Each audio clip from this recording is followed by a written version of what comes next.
waxaan filayaa garaadka inuu ka bixi doono hadduu garab iyo gaashaanba ka helo beesha maanta halkan ku caleema saaratay garaad ku soo dhoweey golaha dhaqanka aad baan ugu faraxsannahay dhalinyarada waxa weeyaan ma aqoonyahan ha noqoto meelo badan oo waxa weeye dhaqamo kala duwan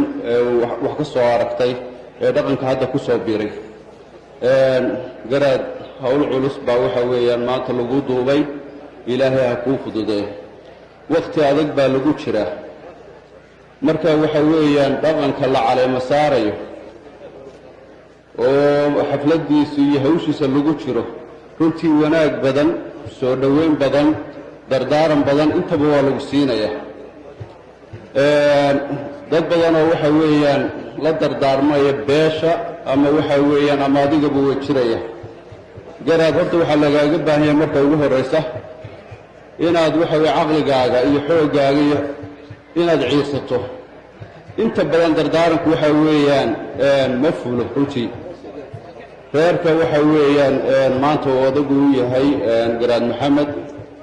garaadku waxa weeye haddaydan garab siin haddaydan waxa weeyaan aydan la shaqayn haddaydan maalgelin runtii waxa weeye hadhowna waxa weeyaan idinkoon baa waxa weeyaan eedaynaya qof aan waxa weeyaan maal hayn oo waxa weeyaan aan garab haysan oo aan guurti waxa weeyaan la talisaan lahayn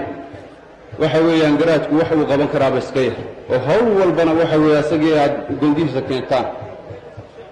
aad baan uga mahad celinayaa beesha hawshan muddada waday oo ilaa xalay shaqaynaysay ee xafladan quruxda badan inoo qabatay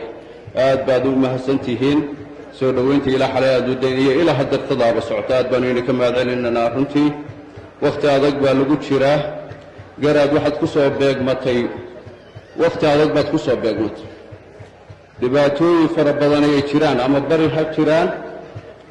ama waxa weeye dhinacan soolba ha ka jiraan maanta runtii waxaan u arkaa fursad baan u arkaa maadaama waxgaradkii deegaanadan halkan ay joogaan muddadan ka horba waxbaa iska jirjiray hawshii bari waxa weeye insha allah ilaahay waxaanu ka baryaynaa inay intaa ku dhammaato dhibaato kale ee runtii inta badan ama waxgarad badani ama dawlad ha noqdaan ama waxa weeyaan ha noqdaan dhaqan ha noqdaan taa boosaaso mid ka culus baa halkan ka jirta oo hadda dhiiggeedu qoyan yahay waxaana wanaagsan wuxuu intay yar yihiin bay wax ka qabad u baahan yihiin in indhaha laga laliyo maahan waxgarad badan oo waxaan arkaya ama dawlad ha noqoto ama dhaqan ha noqoto iyadoo dhiiggii halkaas weli uu qoyan yahay hawl dhammaatay oo wax yaro farsamo u baahan in waxa weeye ama dawlad ha noqoto ama waxa weeyaan dhaqanba ha noqote dhammaantood halkaa waxa weeyaan laisku wada shubay tan oo cusub oo laisugu urursanayana aan cid u jeedin runtii waxa weeye hawshaasi waxa weeyaan haddaan wax laga qaban cid waliba ku koobnaan mayso saxmeeyaad iyo muxuu ahaaye deegaan boocame